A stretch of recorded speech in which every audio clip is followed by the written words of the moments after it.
മൈറിൻ pension ന്യൂസിൻ്റെ പുതിയൊരു വീഡിയോയിലേക്ക് എല്ലാവർക്കും സ്വാഗതം. ആദ്യമായി കാണുന്നവരാണെങ്കിൽ സബ്സ്ക്രൈബ് ചെയ്യാൻ, അതുപോലെ തന്നെ ലൈക്ക് ചെയ്യാനും മറക്കരുത്.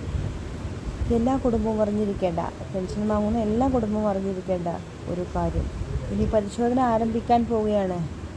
ഇനിയിപ്പോൾ ഈ പെൻഷൻ ആരംഭിക്കാൻ പോകുന്ന സമയത്ത് ആരൊക്കെയാണ് പുറത്താവുക എന്നെല്ലാം മാനദണ്ഡങ്ങളാണ് സർക്കാർ ഇതിനെ പരിശോധനയ്ക്ക് വിധേയമാക്കുന്നു. ഇതിൻ്റെ വിശദാംശങ്ങളാണ് ഈ വീഡിയോയിലൂടെ നിങ്ങളുമായി ഞാൻ ഷെയർ ചെയ്യുന്നത്. ബാങ്ക് അക്കൗണ്ടുകളിലേക്കും കൈകളിലേക്കും നൽകുന്നവർക്ക് 1600 രൂപയാണ് ഇപ്പോൾ സർക്കാർ ലഭിച്ചുകൊണ്ടിരിക്കുന്നത്.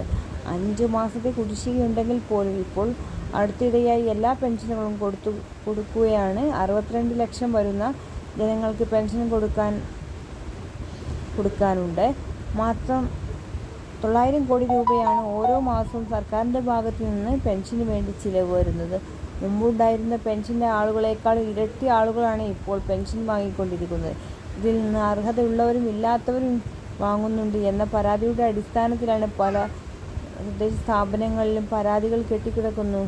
ഇതൊന്നും അന്വേഷിച്ചിട്ടില്ല എന്നാണ് പറയുന്നത്. ഇതിൻ്റെ പിന്നിൽ എന്താണ് പരാതി വന്നിട്ടുള്ള വീടുകളിലാണ് ആദ്യഘട്ടം ഇത്രയും മാനദണ്ഡങ്ങളാണ് നോക്കുന്നത്. 2000-ന് മുകളിൽ സ്ക്വയർ ഫീറ്റ് വീടുള്ള പെൻഷൻ ഗുണഭോക്താക്കൾ താമസിക്കുന്നു എങ്കിൽ ഇങ്ങനത്തെ ഗുണഭോക്താക്കളുടെ പെൻഷൻ ലഭിക്കത്തില്ല. അതുപോലെ തന്നെ രണ്ടാമത്തെ ഒരു കാര്യം, വീട്ടിൽ AC കണക്ഷൻ ഉണ്ടെന്നുണ്ടെങ്കിൽ അവർക്കും തന്നെ പെൻഷൻ ലഭിക്കത്തില്ല. അതുപോലെ തന്നെ മൂന്നാമത്തെ ഒരു കാര്യം, ഗുണഭോക്താക്കൾ വാഹനം അഥവാ 4 വീലർ വാഹനം, അതായത് സ്വകാര്യ വാഹനം ഉണ്ടെന്നുണ്ടെങ്കിൽ അവർക്കും തന്നെ പെൻഷൻ ലഭിക്കുകയില്ല.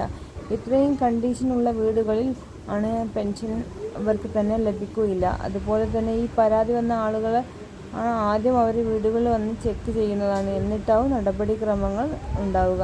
അതുപോലെ തന്നെ ഇനി അടുത്ത 60 വയസ്സിന് ശേഷം വരുന്ന ഗുണഭോക്താക്കളുടെ പെൻഷൻ ഇനി ലഭിക്കുകയില്ല. വളരെയധികം ശ്രദ്ധേയവും ചെക്ക് ചെയ്തതിന് ശേഷമാണ് ഇവർക്ക് പെൻഷൻ ലഭിക്കുകയുള്ളൂ. ഉദ്യോഗസ്ഥർ വന്ന് ഇങ്ങനെ അവരുടെ പെൻഷൻ ലഭിക്കുകയുള്ളൂ, അല്ലാത്തവർക്ക് ലഭിക്കുകയില്ല. ഈ കാര്യങ്ങളൊക്കെയാണ് നോക്കുക. അതുപോലെ തന്നെ നമുക്കും ഇതുപോലെ പരാതിപ്പെടാം. നമ്മുടെ അറിവിൽ ആരെങ്കിലും പെൻഷൻ ഇതുപോലെ വാങ്ങുന്നുണ്ടെങ്കിൽ അവർക്ക് രഹസ്യമായി തദ്ദേശ സ്ഥാപനങ്ങളിൽ പോയി പരാതി നൽകാനുള്ള അവസരം കൂടിയാണ് ഇപ്പോൾ സർക്കാർ നൽകിക്കൊണ്ടിരിക്കുന്നത്.